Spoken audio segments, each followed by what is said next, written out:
Evening. So how's your study going on? Exam is very near. You have to be very much careful. देखिए दिन प्रतिदिन आप colleges जाएंगे and different different चीजें करेंगे which is definitely required I would say hello Ishika but at the same time you are suppose to finish first of all hello Diksha all the lectures class lectures PDF notes and PYQ the only things जब आप class notes basically you are supposed to make while class lecture itself जब आप class lecture देखते हो तो class lecture देखने के दौरान ही खुद से नोट्स बनाओ क्योंकि the notes I will be providing और some other fellow will be providing that is not your generated notes आप जो खुद क्लास लेक्चर देख रहे हो उसका खुद का सेल्फ नोट्स बनाओ एक उसको जल्दी से जल्दी फिनिश करो सारे क्लास लेक्चर अच्छे से देखो एंड नो वॉन्डर की किन्हीं का माइक्रो कमजोर होगा किन्हीं का मैक्रो कमजोर होगा किन्हीं का इंडियन इकोनॉमी कमजोर होगा तो likewise definitely we have to make the trade off मैं आपको दिल से बता रहा हूं कि we cannot be the best in every subject means every portion of economics किन्हीं का थोड़ा बहुत स्टैटिस्टिक्स अच्छा है मैथमेटिक्स अच्छा है तो नॉट नेसेसरली हाउ ही और she could be very good in Indian economy as well हो सकता है आपका इंडियन इकोनॉमी काफी अच्छा हो and more or less if you see the weightage of question is almost it is equally distributed bearing few subjects micro आपको अच्छे से करने हैं मैक्रो काफी अच्छा से करना है क्योंकि ये एवर लास्टिंग है ये लॉन्ग लाइफ आपको काम देगा till you study economics micro macro math stats basic आपके अच्छे होने चाहिए ठीक है आई वुड नॉट से कि आपके मैथ्स काफी अच्छे होने चाहिए जिनके मैथ्स ग्रेजुएशन में या फिर 12th में नहीं रहे हैं वह कितना भी कोशिश कर ले शायद उनका उस लेवल का मैथ्स नहीं हो पाएगा this is very hard fact and you have limited time you have to optimise it may seem little harsh but what I am telling you that is correct nobody can make you good in maths because you have not enough time to practice maths requires lots of practice तो उसको आप trade off करेंगे other subject से suppose that somebody is not that good in maths basic maths को आपको आना चाहिए maths and stats but at the same time you are suppose to focus on other subjects very well चाहे आप अच्छे growth and development कर लो international economics कर लो या फिर माइक्रो कर लो मैक्रो कर लो इंडियन इकोनॉमी कर लो बाकी सब्जेक्ट्स में काफी अच्छा कमांड होना चाहिए because other subjects does not need that much tough maths that's basic just and even tough maths are not even required आपको माइक्रो इकोनॉमिक्स में जो टूल यूज हो रहे हैं जैसे डिफरेंशिएशन हो गए इंटीग्रेशन हो गए बेसिक सेट थ्योरी हो गए फंक्शन हो गए ये सब तो आपको आना चाहिए अगर इतना भी आपका आ रहा है तो जो कोर मैथ्स है जो कि आप एग्जाम में पूछा जाएगा 50-60% यही 4-5 टॉपिक्स आते हैं ठीक है कैलकुलस जिसको कि इंटीग्रेशन डिफरेंशिएशन आप बोलते हो matrix determinant set and function ये 4-5 टॉपिक अच्छे से कर लो दैट्स इट चलिए and PYQ session I thought of having macro only but in between few growth and development और Indian economy के भी कुछ questions आएंगे so continuously there will be a mix of questions and I have to revisit कि what topics are still remaining but right now very less time do watch lectures now you have more than 150 lectures I think almost you do watch lectures refer notes go to the PYQ in between if you feel any kind of difficulty or if any topic is missing then you refer the books already suggested hope everything is clear shall we start the session guys any doubt do ask regarding any specific subject you can ask we will have few I think not few next week Gmeet session ठीक है Google Meet session probably will be doing so allow me to present the screen I think चलिए I have few questions for you we have done few questions कुछ ISLM के questions होंगे और कुछ mixed questions हैं जिसमें कि एक दो इंडियन इकोनॉमी के भी questions हैं कुछ ग्रोथ एंड डेवलपमेंट के हैं तो मैक्रो कवर्स एवरीथिंग फिर हम नेक्स्ट वीक जब microeconomics and other portion will be covering जिसमें लॉट्स ऑफ न्यूमेरिकल्स होने वाले हैं how been already we have done lots of numericals मैं क्रॉस चेक कर रहा था इवन इन मैक्रो ISLM के lots of numericals we have done multiplier के तो मोर देन आई थिंक अगर 4-5 क्लास हुए हैं तो half of them are numericals only So please write in the chat box if you guys have any doubt regarding anything. This was just a brief about the course and how we should go. Just remember, nobody, cares. Only you have to do. चाहे आप कहीं से lectures देखो, videos देखो, YouTube देखो, कहीं से कुछ देखो, अल्टीमेटली आपका टाइम काफी ज्यादा वेस्ट होने वाला है. तो पहले प्रायोरिटी रखें, लेक्चर्स को फिनिश करें. Any how 1.5x पे देख के 2x पे देख के. I know many of you have joined little late. और बहुत से बच्चे लेक्चर्स फिनिश नहीं कर पा रहे हैं क्यों जल्द से जल्द लेक्चर्स फिनिश करें चलिए ठीक है we have done such thing so far this one last one right you can see it right okay, so hello Varun, Diksha, इसी का any doubt guys? Shall we start? चलिए एक बार चैट में लिख देंगे किसी प्रकार का अगर डाउट हुआ तो, otherwise will be starting the question and answer session. हमने ये सब कर लिया था। I think we have to move the next question. Next question में एक होमवर्क भी दिया था आप लोगों को। I don't know how many you have done. So first question coming to the screen, this question we have done from the policy effectiveness, monetary policy और fiscal policy, और इसमें मैंने आपको बताया था कि आपको ISLM की जितने भी चीजें हैं, I was going through your notes, okay? तो जैसे ये मैक्रो का नोट्स आपको जो प्रोवाइडेड है, class notes, even I would say इसमें almost everything is covered. You see this, चाहे डेरिवेशंस हैं ISLM के, या फिर इसके फीचर्स हो गए, कितना कर्व कौन सा शिफ्ट होगा, right? Everything is covered, isn't it? So सारा कुछ इसमें covered है। When h will be 0, which kind of LM curve we will have? When you will have h equals to infinity, which kind of curve we will have? Then shift in IS curve। तो यार जो already classes में, lectures में covered हैं, तो we will try to avoid because it would be the repetition part, clear? फिर उसके बाद lots of numericals, आपको IS कर्व दिया हुआ है, LM कर्व दिया हुआ है, उसके बेसिस पे आपको y का वैल्यू और i का वैल्यू निकालना है। चेंज इन y कितना होगा, न्यू IS कर्व में शिफ्ट कितना करेगा, lots of numericals. This I was just going through your class notes and lectures, ठीक है? फिर crowding out effect, so everything you are suppose to do यार। फिर उसके बाद देखिए ये क्वेश्चन भी हम किए थे। So can you write in the chat box? चलिए, तो first question I am presenting here, ठीक है? ये रहा फर्स्ट क्वेश्चन आज का। चलिए, your time starts now. This was the part of in fact HW, many of you have noted it down as well. यह मैंने बोला था आप घर से बना के लाना, ये सब के सब PYQ हैं। Have you done it? Please comment करेंगे एक बार अगर आपने किया हुआ है तो। अगर आपने किया है तो well and good, otherwise we will be doing, no need to worry. चलिए, so 2 minutes you are given for this।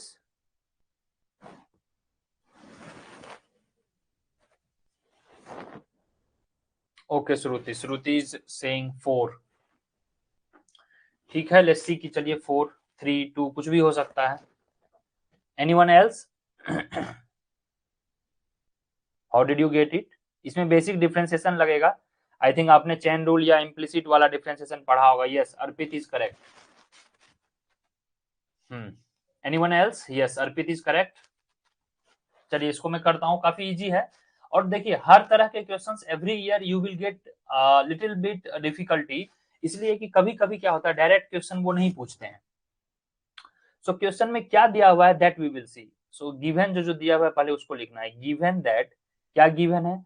तो m/p हमारा दिया हुआ है, ठीक है? m/p जो कि मनी सप्लाई है, this is equals to LYI, this is given, okay?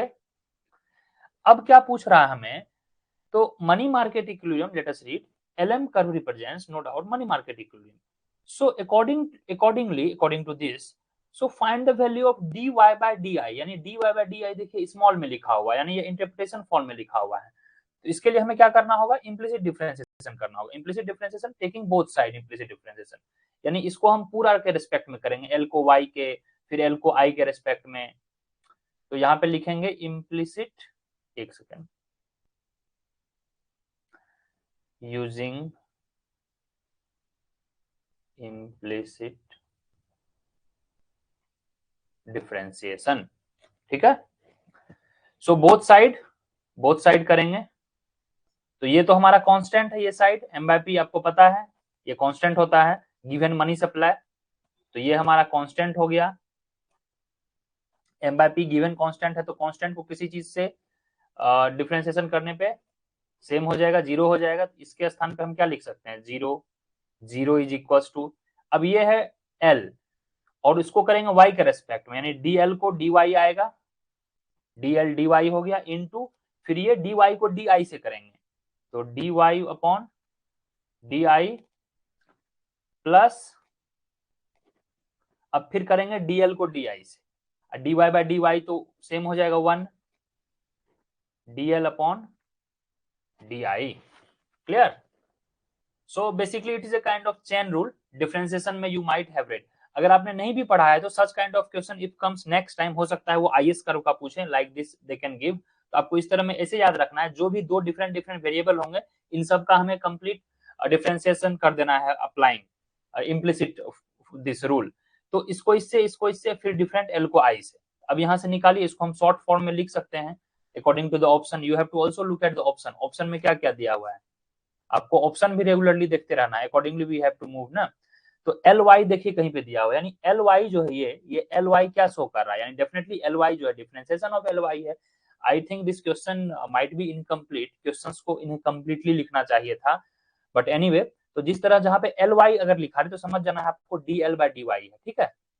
चलिए, तो जहां जहां D L by D Y है उसको हम सब्सटीट्यूट करेंगे अकॉर्डिंगली, तो ये जीरो का जीरो हो गया, दिस इक्वल्स टू ये D L by D Y है तो इसको हम एल वाई लिख देंगे स्मॉल में, इनटू डी वाई बाई का डी आई है, तो चलिए तब तक D Y by D I लिख देंगे, प्लस ये डीएल का डी आई है, क्योंकि हमें निकालना क्या है, डी आई के फॉर्म में पूछ रहा है, ये D Y by D I के फॉर्म में पूछ रहा है, ठीक है। तो D L by D I को हम स्मॉल एल आई लिख सकते हैं, ओके, स्मॉल एल आई। अब हमें निकालना है D Y by D I, इसलिए इसको हमने इस फॉर्म में छोड़ा, ठीक है, इसलिए हमको इस फॉर्म में छोड़ा, इसको छोड़ा गया इस फॉर्म में। तो D Y by D I हो गया। सो D Y by D I की जगह इसको हम इस साइड ले आएंगे, लेफ्ट साइड। यहाँ पे देखिए ये पूछा ही जा रहा है D Y by D I, इसको अगर हम लेफ्ट साइड लाएंगे तो क्या आ जाएगा, और यू लीव दिस थिंग्स, इसी को इस साइड ले आएगी, ठीक है। तो D Y upon D I is equal to, we are leaving this side, taking everything to the another side. तो यहाँ पे आ जाएगा, ये देखिए एल प्लस में है तो ये जाएगा minus, minus L I upon, ये इसके पार्ट में है क्योंकि ये भी कंबाइंड है ना, ये कंबाइंड में है, तो एल वाई इस साइड आएगा तो क्या हो जाएगा, डिवीजन के फॉर्म में आ जाएगा, अपॉन एल वाई। देखिए इस तरह का कुछ दिया हुआ है, तो हमारा आया L I upon L Y minus में, कहीं है L I upon minus L Y, L I minus L Y, ये देखिए यहाँ पे L Y upon L I है, यहाँ पे L I upon L Y है, तो माइनस में ये है हमारा, तो answer would be 4, answer would be 4, please note it down. Clear? तो यहाँ पे हमने लिखा आंसर, ये होगा 4। बस दो पार्ट में डिफरेंशिएशन था, दो स्टेप में, ठीक है। Take your time, please note it down, then will move to the next question. तो इस तरह के क्वेश्चंस अगर आए नेक्स्ट टाइम से, you are suppose to follow, अगर शॉर्ट फॉर्म में रहे तो इसको, यानी कि ये डिफरेंशिएशन पूछ रहे हैं, ठीक है। Take your time, please note doubt.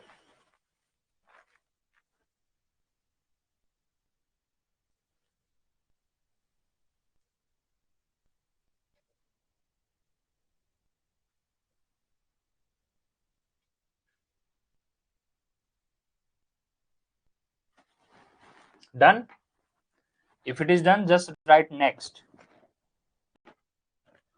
इसके बाद एक और ISLM का क्वेश्चन है, क्योंकि न्यूमेरिकल पोर्शन जो है, I hope you have noted it down, numerical portion जो है आप प्रीवियसली इतना कर चुके हैं कि I don't think even you are required. तो basically focusing PYQ things we will be doing. मैंने यहाँ पे देखा बहुत सारे न्यूमेरिकल्स हमने ऑलरेडी कर रखा है, इवन लाइव क्लासेस में, डाउट सेशन में, lots of numericals we have done. तो ट्रस्ट मी, उतना भी आप कर लोगे that is more than enough. Okay Anushka, done. चलिए, so let's move to the next question guys, let's be little quickly. चलिए, so next question is little easy question, बहुत बच्चों का ये फेवरेट था। आप लोगों में से एक पूछा भी था कि सर वेज प्राइस फ्लेक्सिबिलिटी एक बार PU का बता दीजिए। तो चलिए, your time starts now, for this you will be given 1 minute, तो I will be waiting here for 1 minute. चलिए, प्लीज सॉल्व दिस। इसके बाद एक न्यूमेरिकल है जो कि मैंने शायद ग्रुप में भी डाला था, I think, let us see here once, या this one, so then we will be doing this only, ISLM वाला। चलिए जल्दी बनाइए आप लोग। So what is the sequence of wage price flexibility, think, ponder, क्या होगा बताइए। सबके सब PYQ हैं,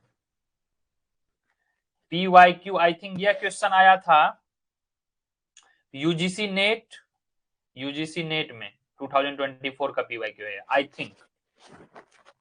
प्लीज एंड मेनी टाइम्स क्या होता हो सकता है व्हाइल डूइंग थियरी इटसेल्फ, जब हम classical Keynesian and different different चीजें पढ़ रहे होंगे, हो सकता है we might have missed few things. अभी मैंने एक बार चेक किया तो जो हमने मॉनेटरी इकोनॉमिक्स पढ़ा था उसमें जो टॉबिन अप्रोच है, टॉबिन अप्रोच और बॉमेल अप्रोच, ठीक है, बॉमेल अप्रोच शायद वो मिसिंग है, बट एक आध बार पीवाईक्यू में वह पूछा गया है, तो यह सब हम जल्दी कवर करेंगे हमारा जब रिवीजन सेशन होगा, डोंट वरी।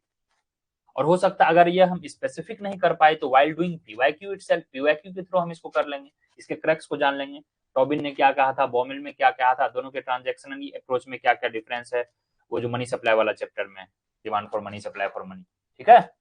किन्स का आप लोग पढ़ ही लिए हैं, क्लासिकल का पढ़ लिए हैं, फिशर इफेक्ट पढ़ लिए हैं, कैम्ब्रिज कैश बैलेंस पढ़ लिए हैं, परमानेंट इनकम हाइपोथेसिस में हमने देखा था दोनों का, राइट, फ्रीडमैन वाला, फ्रीडमैन में पढ़ लिया। चलिए श्रुति ने जवाब दिया है 4, let us see anyone else? I think Shruti is not right, I think, or anyway I will check it. Anyone else? चलिए late me solve. I think देखिए सिंपल है, ये कहता क्या है, सिंपल ये कहता है पीगू इफेक्ट जो है, पीगू इफेक्ट जो है wage price flexibility, Pigou effect many a times, इसको एक सेकेंड, मेनी अ टाइम्स इसी चीज को यूज किया जाता है एक्सप्लेन करने में real cash balance, real cash balance approach, इसी चीज की मदद से हम एक्सप्लेन करते हैं। तो इसी का is saying 3, Arpit is saying 3, Srishti is saying 3, 3 वालों की मेजोरिटी ज्यादा है, Megha is saying 1। So I think चलो let me solve it, won't be taking more than 1 minute.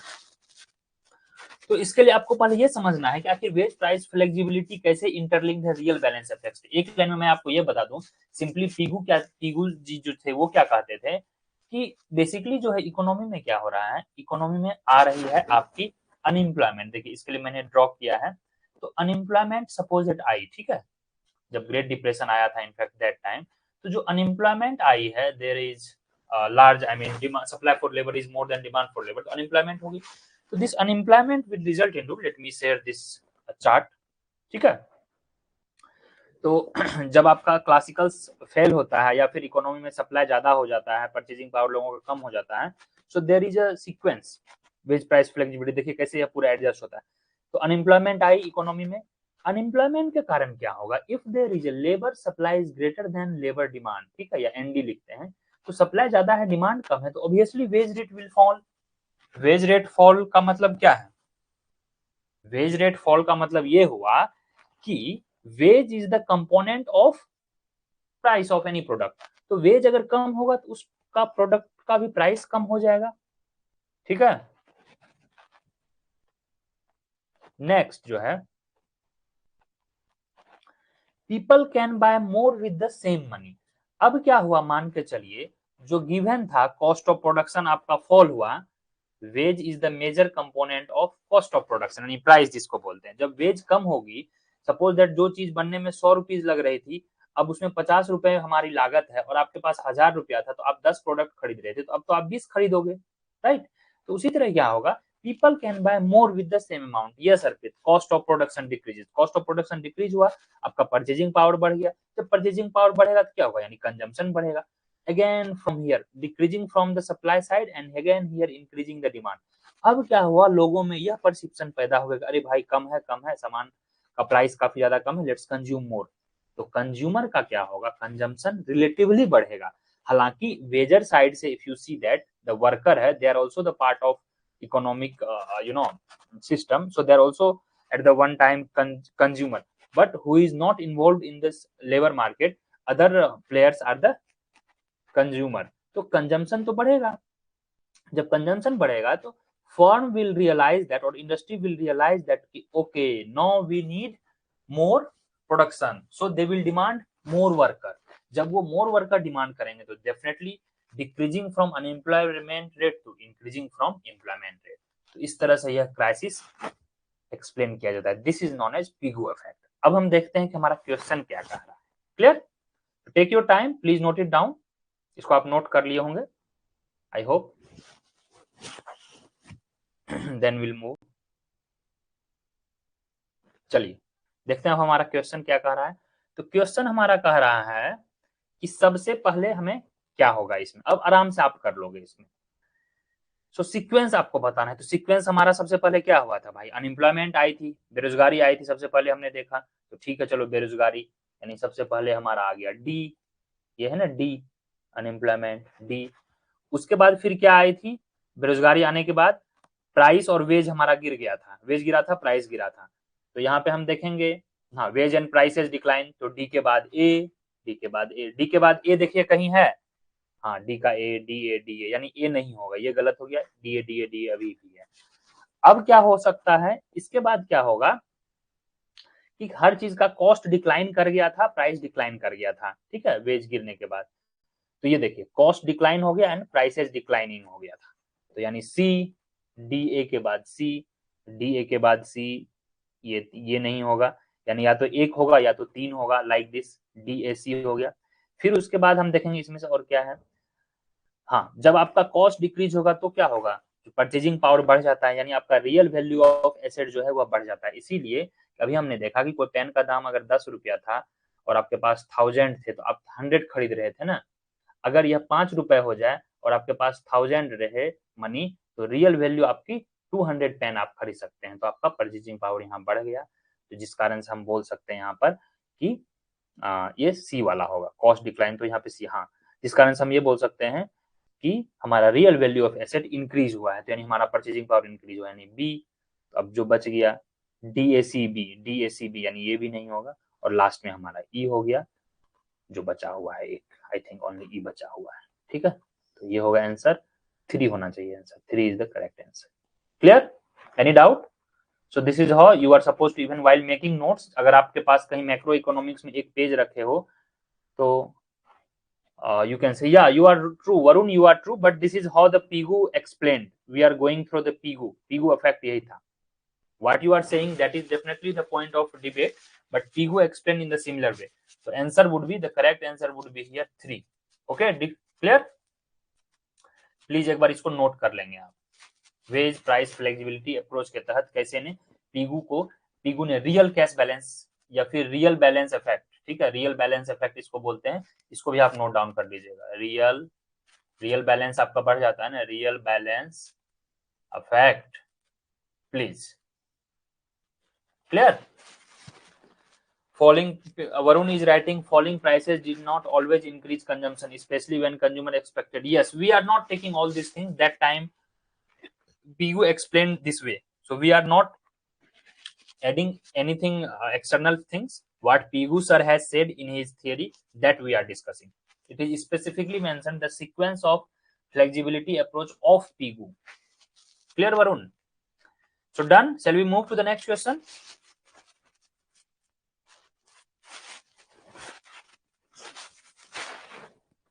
आपने नोट कर लिया है तो इसको नेक्स्ट कर लीजिएगा।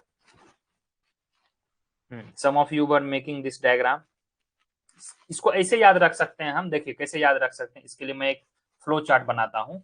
सिंपल याद रखना है, अनएम्प्लॉयमेंट बढ़ेगी, अनएम्प्लॉयमेंट बढ़ेगी तो डेफिनेटली वेज कमेगी, and wage is the part of cost and price, तो जिस कारण से प्राइस कमेगी, प्राइस कमेगी तो क्या करेंगे, हम ज्यादा खरीदेंगे, हमारा कंजम्पशन यानी बूस्ट होगा, कंजम्पशन जब बूस्ट होगा तो वो प्रोड्यूसर जो है फर्म अधिक प्रोड्यूस करेंगे और हमारा एम्प्लॉयमेंट भी बढ़ेगा। इस तरह से आप एक जो है फ्लो चार्ट बना सकते हैं, जस्ट एक लाइन का नोट ऐड कर लेंगे ताकि आपको याद करने में आसानी होगी।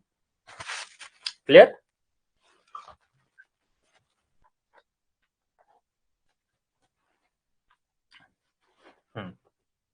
Once you are done please एक बार नेक्स्ट लिख दिया करें ताकि मैं समझ जाऊं। चलिए, so next question we have this, so for this you are given 2 minutes, please solve it clearly, and if somebody say like sir answer A B C D whatsoever, please give specific reason as well, why reason is required, just to learn. To solve the question reason is not required, you can say ki sir answer will be D A B C whatsoever, but what would be the correct explanation, please. So your time starts now, 1 minute. Chalo solve it guys, next question you have, take your time.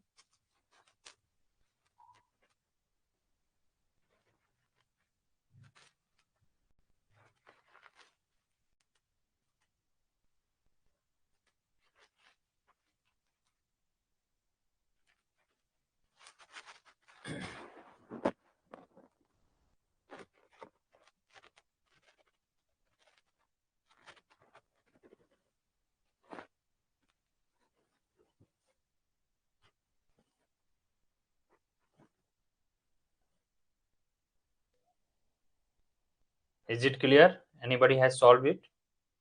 मैं थोड़ा zoom कर देता हूँ।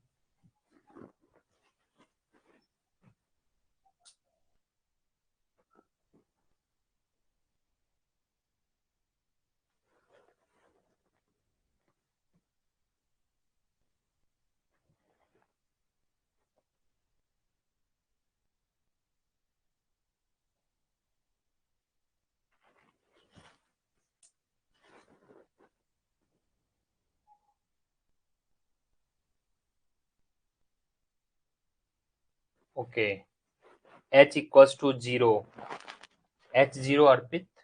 Okay, anyone else?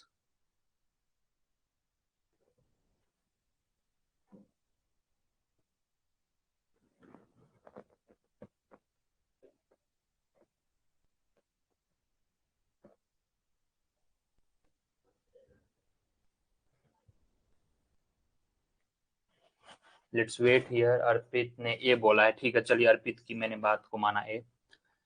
चलो let me solve it, it's not that I mean tough. तो पहले तो ये न्यूमेरिकली हमें कैसे सॉल्व करेंगे, चलिए you guys have taken enough time, मैं इसको सॉल्व करता हूँ। तो हमें पता है डिमांड फॉर मनी और सप्लाई फॉर मनी इक्विलिब्रियम में क्या होता है, इक्वल, ठीक है। डिमांड फॉर मनी हमारा दिया हुआ है एल, एल इक्वल्स टू क्या दिया हुआ है 0.25 वाई, क्लियर। एक चीज आपको याद रखना है, यहाँ पर आई कहीं भी मेंशन नहीं है, यानी अभी अर्पित ने लिखा है h इक्वल्स टू 0, ठीक है। Shruti is also saying h equals to 0, very good. हाँ, और इट इज क्वाइट इंडिपेंडेंट। अभी हमने देखा ये वाला डायग्राम, आई थिंक ये रहा h equals to 0, right. Similar case where ky equals to m by p। अगर यह रहता, देखिए आपको एकदम बहुत केयरफुली दिमाग लगाना है, next time they can put a question on this m equals to kpy like this. हालांकि यह तो फिर सिंपल हो जाएगा, बट अगर क्वेश्चन इस तरह से रहे, वहां पर h इक्वल्स टू 0 होगा, यानी lm curve would be vertical, एकदम ये याद रखना है। इस तरह के इक्वेशन रहे अगर ky equals to m upon p, तो यह पक्का वर्टिकल होगा। यह कैसा केस है, यह क्लासिकल केस है, राइट। और ये किंसियन केस है, हम एलएम कर्व पढ़ते हैं ना इसे, ये किंसियन केस, ये इंटरमीडिएट केस, ये क्लासिकल केस, तो ये क्लासिकल केस है। यहां तक हम एकदम थियरी के अनुसार हम क्लियरली कह सकते हैं। Now let us look at the question. तो सेम है वही, ये हमारा दिया हुआ है, दैट इज गिवन, विच, यानी कि यहां पर हम कह सकते हैं आई नहीं है, it only depends upon Y, clear. इसके बाद और क्या दिया हुआ है क्वेश्चन में वो हम देखेंगे। ये हो गया डिमांड फॉर मनी, और ये है आपका सप्लाई ऑफ मनी। तो m upon p is equals to 500 for equilibrium demand equals to supply, we all know that demand equals to supply, right. तो इक्वल हम करेंगे, यानी 0.25 y ये है हमारा demand liquidity, is equals to supply that is 500। तो y equals to क्या हो जाएगा 500 अपॉन 0.25, ये गया 100, 25 4 जा, दैट इज 2000, 2000 आ जाएगा हमारा y इक्वल्स टू 2000। तो और ये क्लासिकल केस है, according to theory we know that. अब देखते हैं, सॉरी। तो LM curve is vertical and defined at y equals to 2000, okay. y equals to 150, ये गलत हो गया। y equals to 2000, okay, y equals to 2000, यानी 3 option we have. Now let us look, so the LM curve is horizontal, नहीं ये तो नहीं होगा, अभी हमने देखा ये क्लासिकल केस है, क्योंकि h इक्वल्स टू यहाँ पे 0 आया है, और y जो है हमारा सिर्फ ओनली फैक्टर है, l में i है भी नहीं, क्लियर। इस तरह से आपको एलिमिनेट करना है। See it may take little time, it may take little time, you may be thinking sir काफी स्लो जा रहे हैं, बट आप ही में से बहुत से बच्चे थोड़ा स्लो लर्नर हैं, उनको बेसिक्स बहुत सारे प्रॉब्लम है, बट जब आप रिवीजन करते हो पीवाईक्यू को थ्रू डिटेल्ड एनालिसिस में, आप कमेंट करेंगे कि do you want to go me little very fast, हो सकता है दिन में 10 के बजाय मैं 20 क्वेश्चंस आपको करवा दूं वेरी फास्ट, इसका आंसर ये होगा, चलो नेक्स्ट, इसका आंसर ये होगा नेक्स्ट, बस उससे कोई फायदा नहीं है। So please comment. So the pace we are having with detailed analysis, is it good, or you guys are little feeling little bored कि सर थोड़ा फास्ट चलिए, because many of you commented कि सर काफी सही चल रहा है, we are getting very detailed analysis। detailed analysis में क्या होता है, हमारा थियरी भी कवर हो जाता है। चलो लुक एट हियर, तो ये खत्म, एंड लिक्विडिटी ट्रैप, ये रेंज तो है नहीं, अब बचा क्या classical case, just we have seen here according to the theory h equals to 0, तो हमारा आंसर ये हो गया A, clear, 1 is the correct answer. Inmam is saying because here it is not given, here I is not given, and you can draw the diagram as well. Look at here, once you please check the condition, अगर आपका m equals to K P Y दिया रहे, यहाँ पे दिया हुआ है m by P equals to K Y, अगर यह सिचुएशन बने के वाई इज व्हाट, यहाँ पे के वाई इक्वल्स टू 0.25 है ना, 2.5 वाई, लुक एट हियर, ये देखिए this is what your, this is your nothing but K is equals to 0.25 y into Y करोगे इंटू वाई, तो के वाई के केस में कैसा होता है, ये रहा K Y. Please watch the, okay sir, it is good like this sir, okay clear Imam, please watch the ISLM model, we have covered everything, सारे डेरिवेशन सारे कैसे ये आए, how it is vertical, why it is horizontal, how shift in IS curve, please watch the lectures, okay। तो यह के Y के form में है, के वाई का फॉर्म यहाँ पे आई मिसिंग है, तो K Y equals to M by P जब भी बनेगा तो एलएम कर्व हमारा वर्टिकल होगा, from here we got LM curve is vertical and whenever LM curve is vertical that is H equals to 0, clear. Shall we move to the next. तो I think macro में हमारा लगभग इतने सारे questions थे, कुछ questions growth and development के हैं, कुछ मनी बैंकिंग के हैं, तो we will have mixed of that in between. If anyone has any doubt, please put your thought in the chat box. You have noted it down? Tanisha is saying it is good sir, not faster than this, okay। चलिए आप लोग chat में लिखेंगे आपको किसी तरह का doubt है तो, I will be taking your doubt in the chat box, please। Shall we move to the next question? I hope you have noted it down। काफी इजी था, बस फॉर्मूला रखना था, आपका 2000 आ गया आंसर। चलिए next question we have, let us see. ये रहा आपका एक पब्लिक गुड्स है, तो ये आपका पब्लिक फाइनेंस का क्वेश्चन है, ओके। तो ये है आपका पब्लिक फाइनेंस का क्वेश्चन। अच्छा हाँ, पब्लिक फाइनेंस में भी हमें थोड़ा बहुत बेसिक चीजें पढ़ लेनी है, दैट एक दो लेक्चर्स पब्लिक फाइनेंस में आएगा, बट मोस्टली पब्लिक फाइनेंस को हम पीवाईक्यू के थ्रू डील करेंगे। पब्लिक फाइनेंस में वही है, कुछ एक्सपेंडिचर थियरीज हैं, कुछ पब्लिक डेट वगैरह है, ठीक है, फिर आपके टैक्स इंसिडेंसेज, ये सब तो हमने पढ़ लिया है, टैक्स के जो डिफरेंट डिफरेंट इफेक्ट्स वगैरह हैं। So mostly we will be doing जो पब्लिक फाइनेंस है, मोस्टली एग्जाम में इंडियन पब्लिक फाइनेंस पूछे जाते हैं, आईपीएफ। हमने इंडियन इकोनॉमी में मेजोरिटी ऑफ चीजें कवर कर ली है, FRBM, finance commission, 15 finance commission, taxation and all.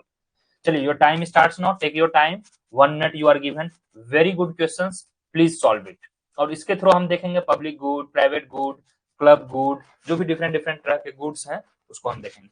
So you are given 1 minute, please solve it, will meet you after 1 minute. What would be the correct answer?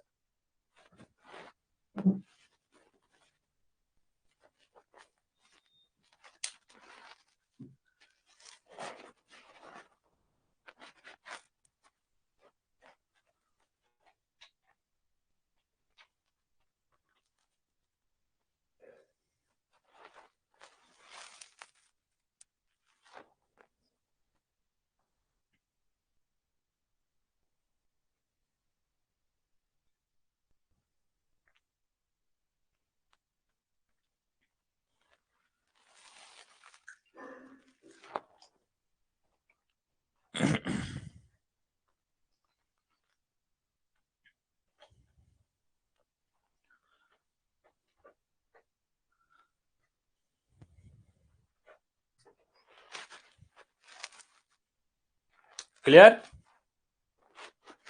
So I got few of the answer here. I was waiting for the wrong answer यार। आप लोगों ने लगभग सही जवाब दिया है इसी का। Then we have Inma, Pragya, Shruti, Diksha, Soumya Rani, Arpit. Arpit is always on the top. Great. God bless you.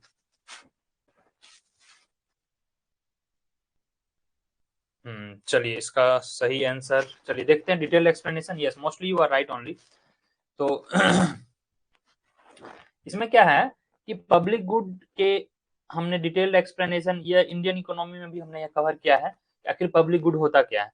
अच्छा मैं यहाँ पहले आंसर बता दूं, आंसर आपका क्या होगा।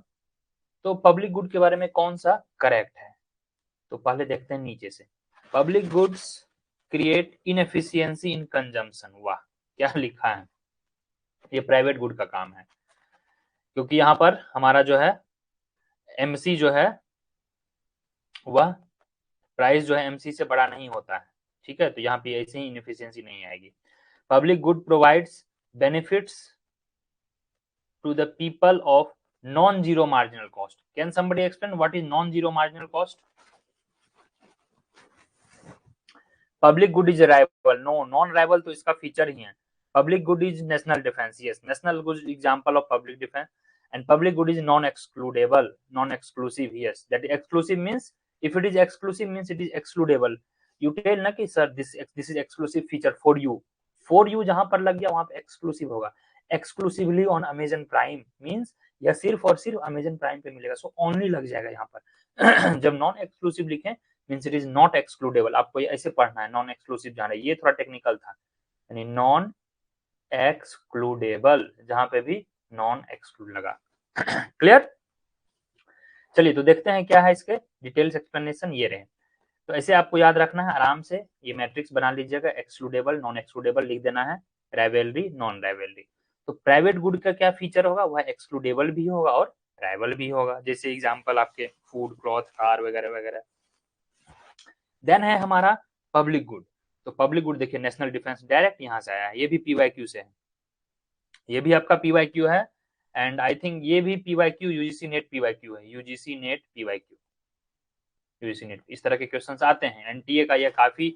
और मैंने सबको बोला है कि जो भी बच्चे सीयूईटी, पीजी और यूजीसी नेट आप वो करेंगे, पीवाईक्यू करेंगे, यह दोनों इंटरचेंजेबली यूज हो रहा है. आई हैव सीन एनटीए यह प्रिपेयर कर रही है क्वेश्चन. तो आप अपने सिलेबस के अनुसार इसको अच्छे से डील करेंगे. क्लियर.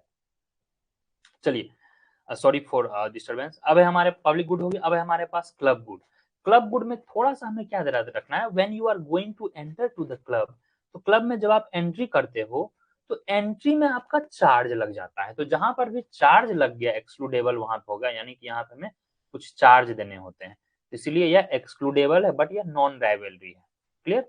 नॉन राइवलरी का मतलब हुआ इट डज नॉट डिक्रीज. अगर मान के चलिए जैसे सिनेमाज है, सिनेमाज में कोई अगर थोड़ा सा मूवी देख लिया तो वह जो मूवी है वह तो हमारे लिए नहीं घटेगा. क्लियर. राइवलरी का मतलब ये है अगर 5 kg फ्रूट्स था पड़ा हुआ and Arpit went and he purchase 2 kg. No only 3 kg is left. Only 3% और 3 kg can be sold by the producer or the seller.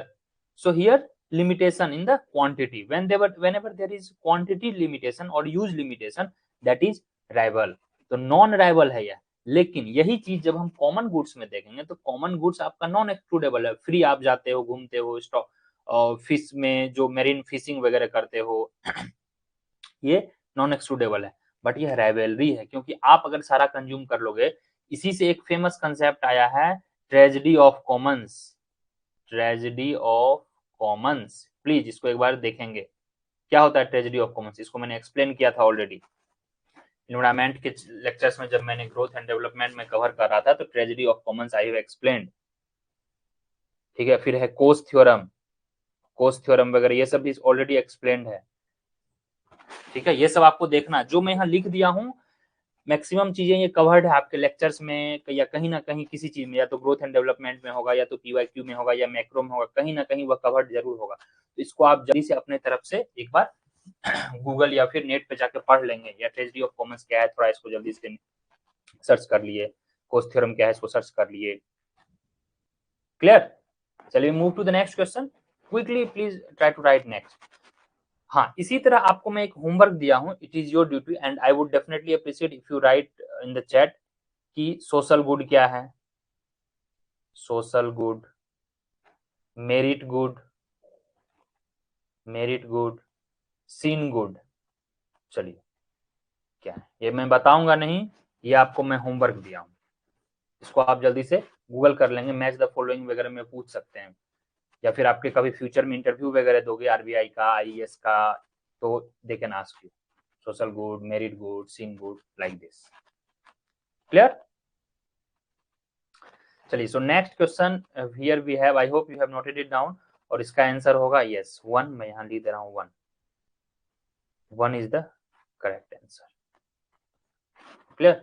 Sir please explain option 4 again. Option 4. Which one is option 4? Varun, are you talking of this public good? हाँ चलिए ठीक है. इसको मैं explain करता हूँ. तो यहाँ पे आपको ये समझना है public good provides benefits to people at non zero marginal cost. नहीं, नॉन जीरो देखिए, non zero and zero. You should know that जब आप पब्लिक गुड्स पढ़े होंगे, ठीक है, मैंने डायग्राम भी बताया था कि वर्टिकल समेशन होता है, ठीक है, वर्टिकल समेशन होता है किसमें, पब्लिक गुड में, और हॉरिजॉन्टल समेशन किसमें होता है, जो प्राइवेट गुड है, horizontal summation, horizontal summation of individuals, ये वर्टिकल। तो यहाँ पर क्या है, आपका जो मार्जिनल कॉस्ट है यहाँ पर 0 है, और यहाँ पर क्या दिया गया है, public good provides benefits to a people at non zero margin, non zero नहीं, जीरो मार्जिनल कॉस्ट। जो पब्लिक गुड का एडिशनल है, मान के चलिए अब रोड बनाया गया है, वह तो पता नहीं करेगा कि 10 kilometre, D can be answer, I think Varun is saying there can be D can be means DE only. D, what are you saying? I didn't get you. D means D. How this can, no, we don't have D option. 1 2 3 4, no, let me complete. So non zero marginal नहीं होता, can somebody tell public goods में क्या होता है, marginal cost 0 होता है यहाँ पर, so marginal cost is 0, got it, marginal cost is 0 here. Why? To make a, like suppose that there is a national defense, so extra if security is installed there or some extra feature is there, so for that we are not paying anything particularly, but we also enjoy that. So at this point extra cost it is not incurred, right? So in case of public goods, marginal cost जो है, additional cost, marginal cost is 0. That's why it is written as public goods provide benefits to the public at non-zero marginal cost. It is 0. It is wrong. It should be 0 marginal cost. If it is written, yeah, public goods, it is the general sentence. Don't take it very personal. Are you okay? Can somebody confirm this? समझ में आ गया? अगर यहाँ पे ये लिखा रहा है, ये जनरल स्टेटमेंट है, don't take it extreme. Generally क्या होता है कि पब्लिक गुड्स जो है, इसके लिए मार्जिनल कॉस्ट हम 0 लेते हैं। क्लियर? आप 10 आदमी के लिए ब्रिज बनाओ या 15 आदमी के लिए ब्रिज बनाओ, एक्स्ट्रा कॉस्ट आपको नहीं लगेगा। Is it clear? Yes sir, all right, okay Arpit, got it. तो आप इसको जल्दी से रिवाइज करेंगे एक बार, या किसी भी बुक में आप पढ़ सकते हैं, कॉस्टियानिस में भी है, पब्लिक फाइनेंस के किसी बुक में है, HL आहूजा के किसी बुक में आप पढ़ सकते हैं, जो एक्सटर्नलिटी वाला चैप्टर है, chapter number 64, HL Ahuja advance micro economics, ये सब आप कहीं भी पढ़ सकते हैं। चलिए, so let's move to the next question. Social goods वगैरह ये सब थोड़ा आप देख लेंगे। नेक्स्ट क्वेश्चन आपका, ये आप बोल सकते हो मनी से है या फिर इंडियन इकोनॉमी में भी इसको आप कवर कर सकते हैं, it's all up to you. चलिए, क्रोनोलॉजिकल ऑर्डर में आपको सजाना है। ऑप्शन दिया हुआ है यहाँ पर, अर्लीएस्ट टू लेटेस्ट, यानी सबसे पहले कौन आया और सबसे बाद में कौन आया। चलिए, what will be the correct answer? Your time starts now, 1 minute you are given for this. सबके सब PYQ से हैं। ये भी जो है आई थिंक यूजीसी नेट का PYQ, I think UGC NET PYQ। Doesn't matter what is there, but already we have I think done such things. 3 चीज तो मुझे याद है, रीजनल रूरल बैंक वगैरह हमने पढ़ा था, एक्सिम बैंक हमने पढ़ा है, मनी लॉन्ड्रिंग एक्ट हमने पढ़ा हुआ था जब हमने करप्शन वगैरह किया है। 3-4 चीज तो हमने पढ़ा है, बाकी चीजें एक आध चीज मिसिंग होगी तो आपको अब दिमाग लगाना है, दैट्स द एग्जाम। चलिए बताइए क्या होगा करेक्ट आंसर। थोड़ा यह काफी क्लोज है, तो you have to be little bit careful.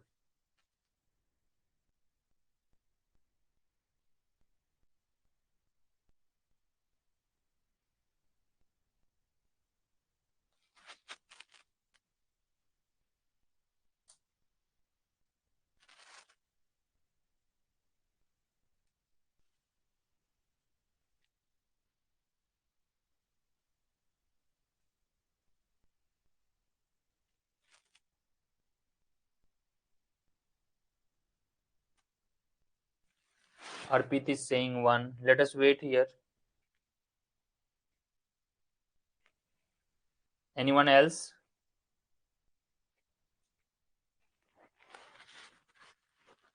Let's wait few more comments so that we could figure it out.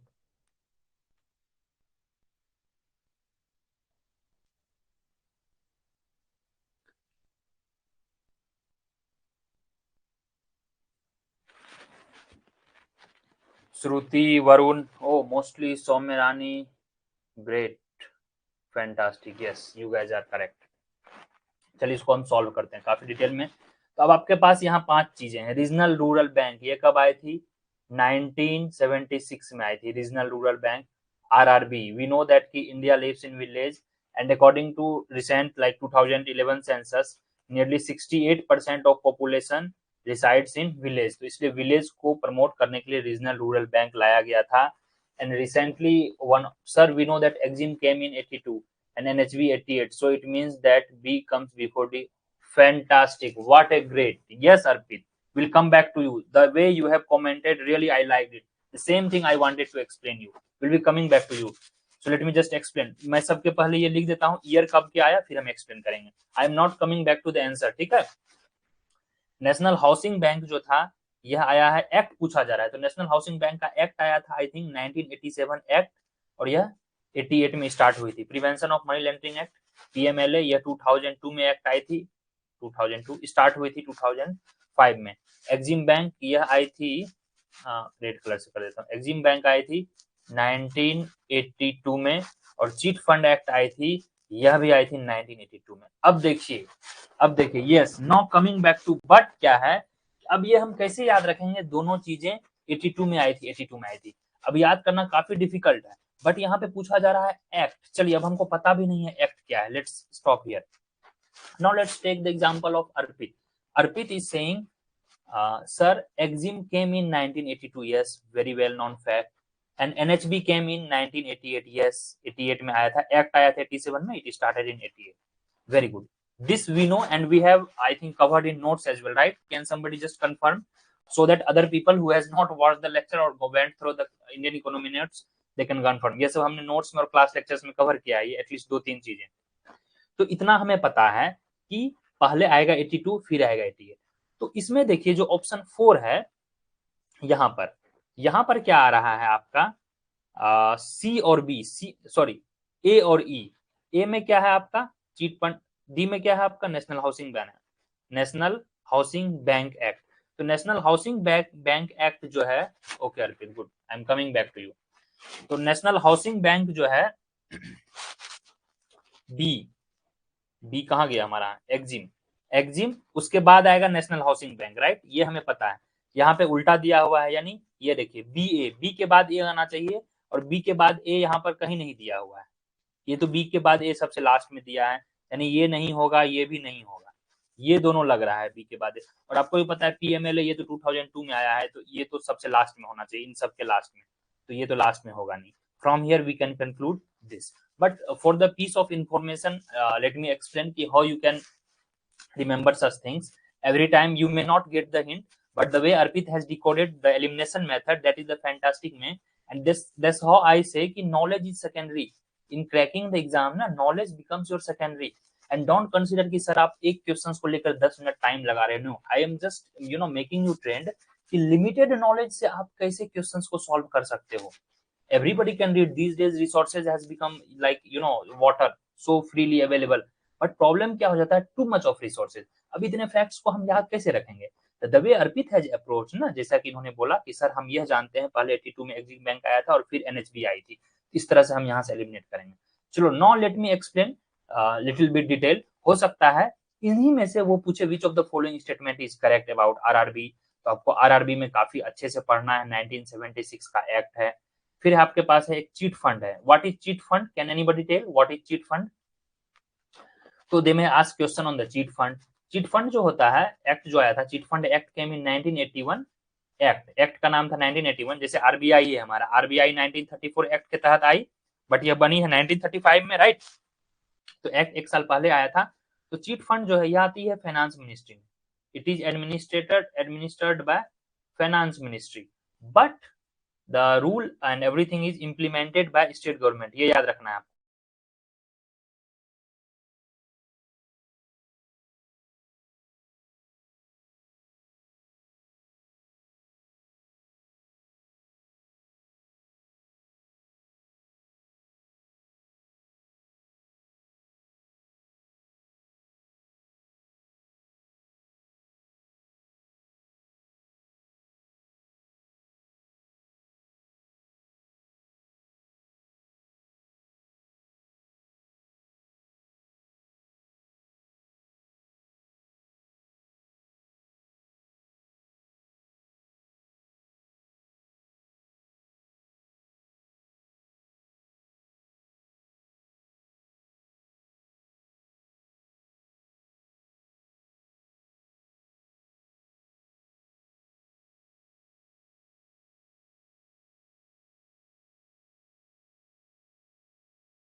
Okay, don't worry.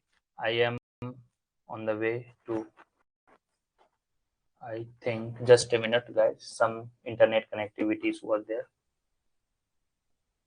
Yeah. Is it clear, Tanisha? कहाँ हमने स्टॉप किया था? Hope it's clear now. So आपको यह ध्यान में रखना है, just I was going through chit fund. तो चीट फंड फाइनेंस मिनिस्ट्री के आता है और यह स्टेट गवर्नमेंट के थ्रू रेगुलेट होता है. The act came in 1981 and ये फिर 1982 में स्टार्ट हुई थी, यह चीट हो गई. ठीक है. फिर आपके पास एक्सपोर्ट इंपोर्ट बैंक, इसमें भी जो था यह 82 में आई है. Exim bank export and import के लिए. Prevention of money laundering act, यह जो था यह एक क्रिमिनल लॉ था. जो भी मनी लॉन्ड्रिंग से रिलेटेड चीजें होती थी यह पीएमएलए में आती थी. फिर नेशनल हाउसिंग बैंक यह 1987 एक्ट में आई. यहाँ पूछा जा रहा है एक्ट, 87 एक्ट में आया, बट यह स्टार्ट हुआ था 1988 में. Clear? So this is how you should move and correct answer would B for this what Arpit has already explained. Clear?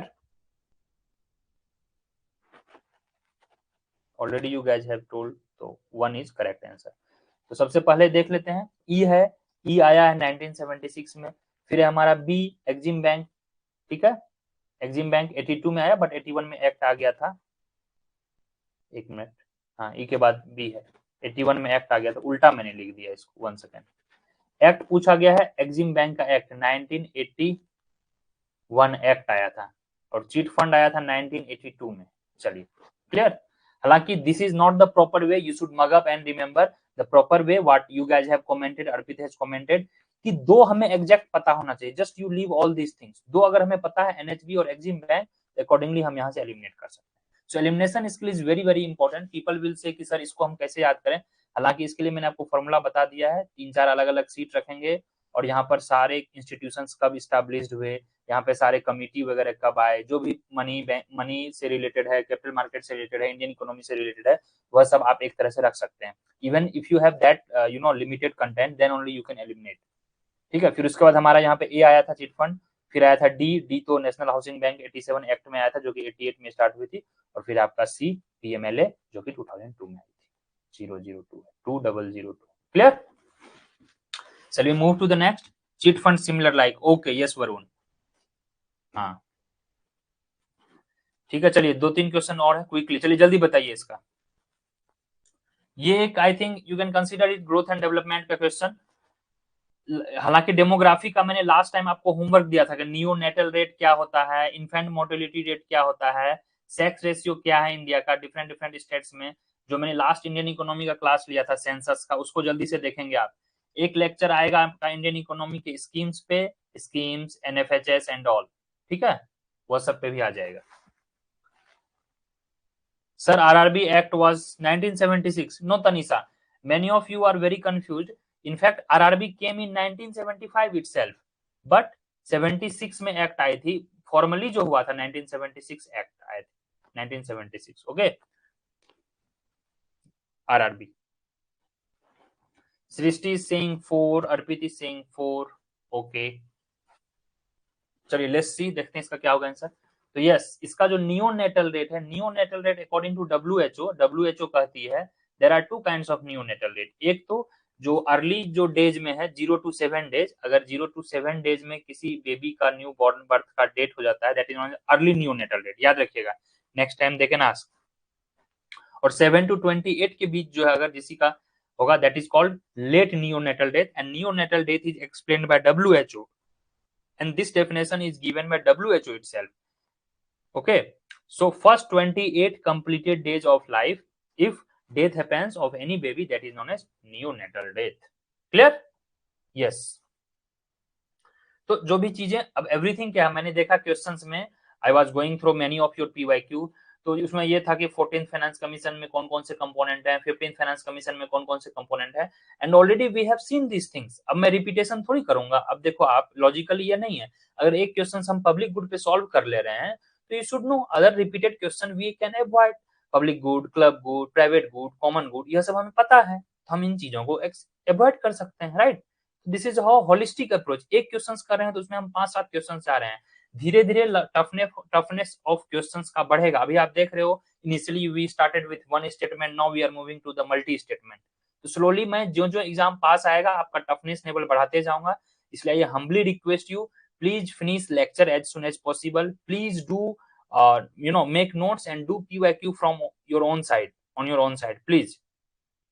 ठीक है, ये देखिए, ठीक है, अब इस पे 5-7 क्वेश्चंस बन सकते हैं। ठीक है, please arrange the chronological way in the 14th finance, arrange the descending order in 15th finance commission, what was the percentage given for the tax effort, sir can you please show the division of neonatal rate, okay I am showing, don't worry।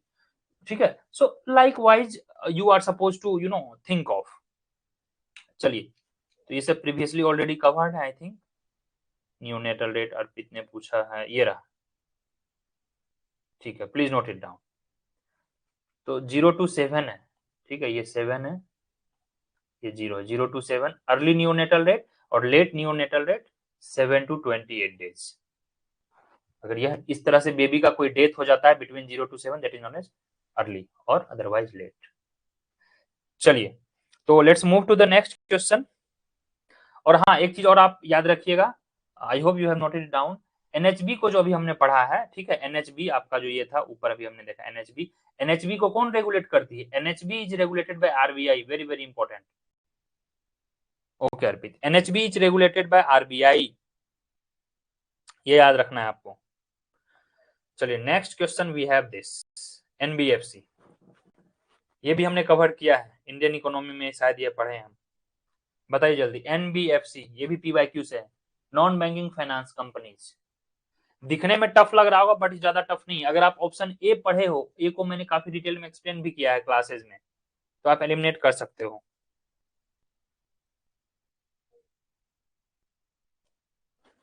एक दो questions और है, will wrap up, don't worry. चलिए जल्दी बताइए क्या होगा इसका answer. Consider the following statement regarding NBFC, आपको एलिमिनेट करना है। चलिए मैं आपकी हेल्प करता हूं इसमें। तो आपको पता है कि जो नॉन बैंकिंग फाइनेंस कंपनीज है या कंपनीज एक्ट के तहत आती है एनबीएफसी, ठीक है, ये जो रजिस्ट्रेशन है एनबीएफसी, ये जो रजिस्ट्रेशन होती है, it is registered under 1956 companies act, ये याद रखना है, कंपनीज एक्ट, इतना आपको पता होना चाहिए, ये हमने पढ़ा है। तो करेक्ट पूछा जा रहा है, यानी कि ए तो होगा नहीं, यानी जहां जहां ए होगा ए तो हमारा कैंसिल हो गया। ठीक है, ए तो यानी नहीं होगा, यहां पर होगा हाँ, to some extent in we will see, इसके जो रिजर्व फंड है, एनबीएफसी के जो रिजर्व फंड है ना, रिजर्व फंड, रिजर्व आपको एक परसेंटेज रखना होता है, nearly 20% of the profit, it is regulated by RBI, RBI act 1934। ठीक है, एंड एनबीएफसी हैज, ये याद रखना है, NBFC has dual control, it has dual regulatory control, dual control in regulation, ये याद रखना है, जो रेगुलेशन होता है इसका डुअल कंट्रोल है। कुछ हद तक आरबीआई देखती है एंड मेजर पार्ट जो है वह सेबी भी देखती है। कंपनीज एक्ट है तो जो मिनिस्ट्री ऑफ कॉमर्स आएगा उसके तहत भी कुछ पोर्शन रेगुलेट होता है, क्योंकि ये कंपनीज एक्ट के तहत रजिस्टर होती है। तो जैसे यहाँ इन्वेस्टमेंट वाला जो प्रोसीजर है अनइनकम्पर्ड, यहाँ पे ये देखिए, NBFC have to invest specific percentage of their assets in unencumbered approved securities. इसका मतलब ये हुआ कि which is not legally bind, इसका मतलब है नॉट लीगली बाइंड। जैसे एक होता है ना एसएलआर, सीआरआर, और एनबीएफसी के बारे में आप इंफॉर्मेशन जमा कर लीजिए। एनबीएफसी में जो है सीआरआर, ठीक है, जो रिजर्व रेशियो वगैरह है, या फिर एसएलआर, लिक्विडिटी रिजर्व रेशियो, ये सब बाइंडिंग नहीं है, ये सब नॉट अलाउड है, ये सब आपको आरबीआई के साथ नहीं रखना होता है। Like commercial banks, in commercial banks we used to keep ना एसएलआर, सीएलआर, ये सब, एसएलआर, सीआरआर, ये सब हम पढ़ चुके हैं ऑलरेडी। ठीक है, अब देखते हैं, इतना चीज हमें इंफॉर्मेशन पता चल गया। अब हमारा देखते हैं, यानी ए तो होगा नहीं, जब ए नहीं होगा बी देखते हैं। एनबीएफसी कैन नॉट, यस, यह तो एकदम प्राइम डेफिनेशन है, NBFC can not accept bank deposits like commercial bank, it is very true, यानी दो पक्का होगा, ए नहीं होगा, यानी बी होगा। ठीक है, चलिए देखते हैं, बी आ रहा है हमारा। फिर है आपके बाद सी, सी में क्या है, NBFC have to invest specific percentage, yes, एक परसेंटेज स्पेसिफिक आपको देना होता है, तो यस सी भी हो जाएगा यहाँ पर। फिर आपका डी, सिक्योरिटी इंगेज पॉडियस, पोर्टफोलियो मैनेजमेंट जो होता है यह गवर्न बाय सेबी, जब अभी जस्ट मैंने बताया, तो यस डी भी होगा। And every NBFC has to create, yes, reserve bank होता है, और यह जो रिजर्व फंड होता है, this reserve fund is actually regulated by RBI, तो यस ई भी होगा। इसका जो आंसर होगा वह 2 हो जाएगा, 2 is correct answer. Clear? 2। Yes. So Soumya Rani, Shruti, all of you are very correct, and great to know कि only 2 people have replied it. So इसका मतलब क्वेश्चंस थोड़े टफ थे. तो यह आपको एक एनबीएफसी के बारे में पता चल गया. Now it becomes your duty. Even आप जाओगे, जैसे ही आप एनबीएफसी लिखोगे, आरबीआई का वेबसाइट खुल जाएगा. तो आरबीआई की वेबसाइट से इसको आप क्विकली पढ़ सकते हो. कुछ तो क्यूरियोसिटी लाओ और इसको पेंडिंग में मत रखो. आज आपने लेक्चर देखा, आज आपने पीवाईक्यू देखा, इसको तुरंत कर डालो. हो सकता है कुछ क्वेश्चंस आ जाए. जब आपने एनबीएफसी पढ़ा तो बाकी भी जो भी फाइनेंशियल मार्केट है, कैपिटल मार्केट है, बाकी कौन कौन से और से टर्म्स हैं, वो सब आप पढ़ डालोगे. मनी मार्केट के कौन कौन से कंपोनेंट्स है वो पढ़ डालोगे. फिर कमर्शियल बैंकिंग हो, commercial banks are differ from NBFC. They can ask which of the following statement is true about NBFC and commercial bank. यानी कमर्शियल बैंक्स और एनबीएफसी में डिफरेंस आप जान जाओगे. तो यह सब आपको एक मॉरल ऑब्लिगेशन होना चाहिए to know. You are the like masters students now, almost you should know such things, right. एक लिमिटेशंस है, चाहे बुक्स के, चाहे ऑनलाइन क्लासेस के, चाहे टीचर का. There is a limitation. आपको अगर बेस्ट बनना है तो आपको हसल करना पड़ेगा. आपको युद्ध में उतरना है तो आपको मेहनत करना ही पड़ेगा. There is no other way. Otherwise ये देखो ना, क्लास लेक्चर और नोट्स देख के तो सब कोई फिर टॉपर बन जाएंगे. Try to understand. जो खुद से ज्यादा मेहनत करेगा apart from the things we are doing, definitely they will excel. So smartly you have to work. चलिए, प्रोबेबली लास्ट क्वेश्चन हम देखते हैं. ये लास्ट क्वेश्चन होगा हमारा, देन विल रैप अप. ये इंडियन इकोनॉमी, ये प्योर इंडियन इकोनॉमी का क्वेश्चन है. एक क्वेश्चन आगे. तो हमारा जो है मिक्स चलेगा, macro, Indian economy, growth and development and public finance. और हम माइक्रो माइक्रो और इंटरनेशनल ट्रेड जो थियरी होगा, ट्रेड थियरी, ये हम एक साथ चलाएंगे. ठीक है. चलिए, last question. 1 minute you are given. Very easy, you guys can do it. We have covered almost I think everything in the class as well, काफी डिटेल्ड में.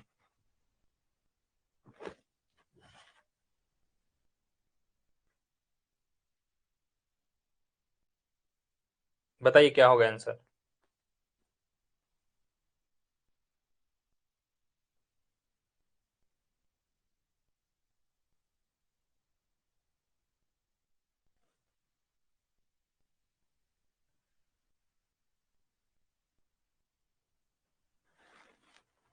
Please. You have different different schemes. अब आप लोग बोलोगे कि sir scheme करवा दो, scheme करवा दो. मेरे भाई, यही तो स्कीम है. इसी से तो पूछेंगे 5 स्कीम आपका यहाँ हो गया, पढ़ लो. कोई आपको करवा दो, ये एटीट्यूड छोड़ो. अब आपको लड़ना होगा, आगे बढ़ना है तो लड़ना होगा. ऐसे नहीं काम चलेगा कि बस स्पून फीडिंग से चल रहा है. अब 5-6 यहाँ स्कीम है, आप इसको पढ़ो. कितने स्कीम तो डेली क्लासेस में आते रहते हैं. अब अंत्योदय अन्न योजना है, आपको कब हुआ था पता होना चाहिए. टीपीडीएस सबको पता है, कब आया था, 1997 में आया था I think.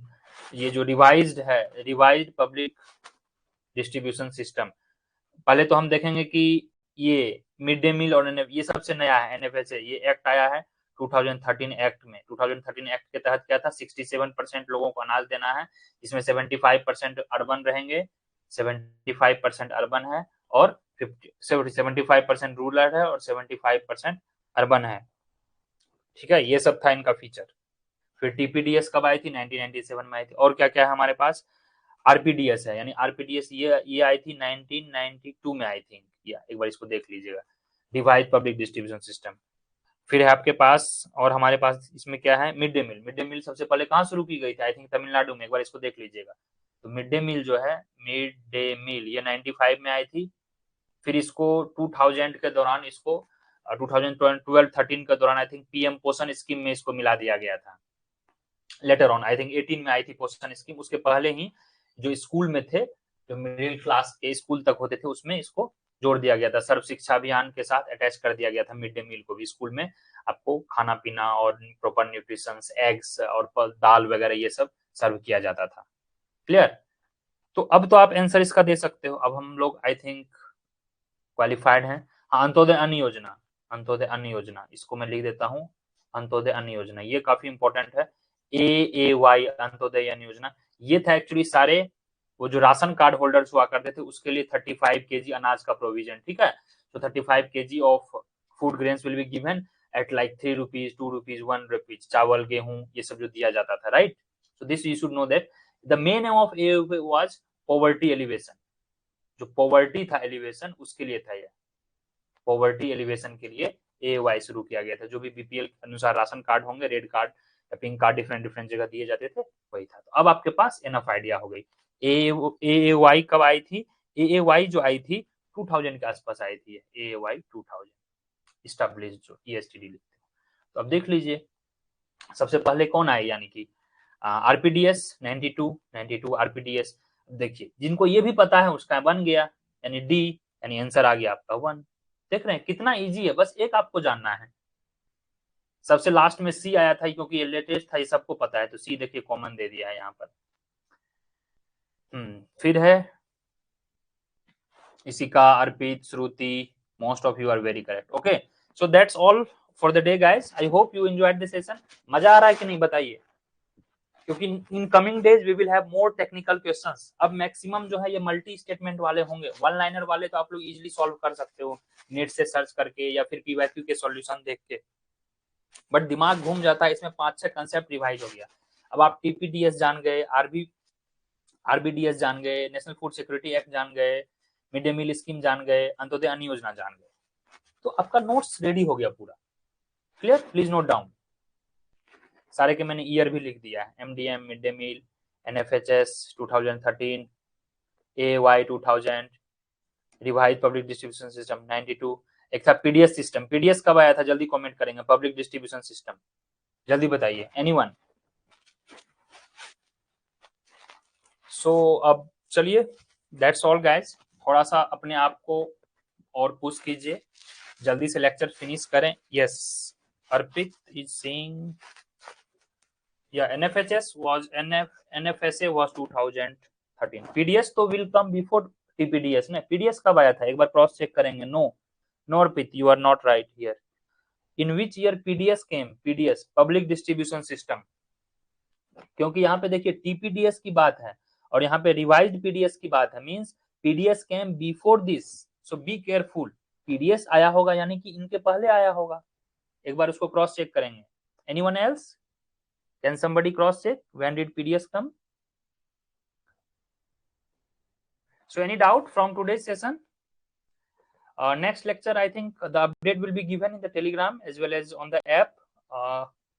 We'll figure it out because few things we have to cover.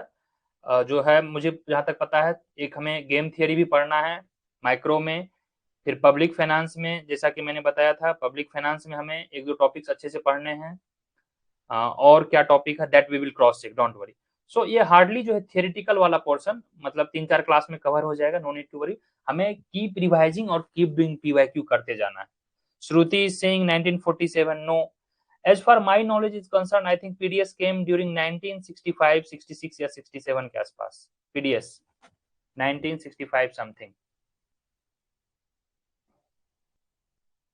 Anyone? PDS public distribution system.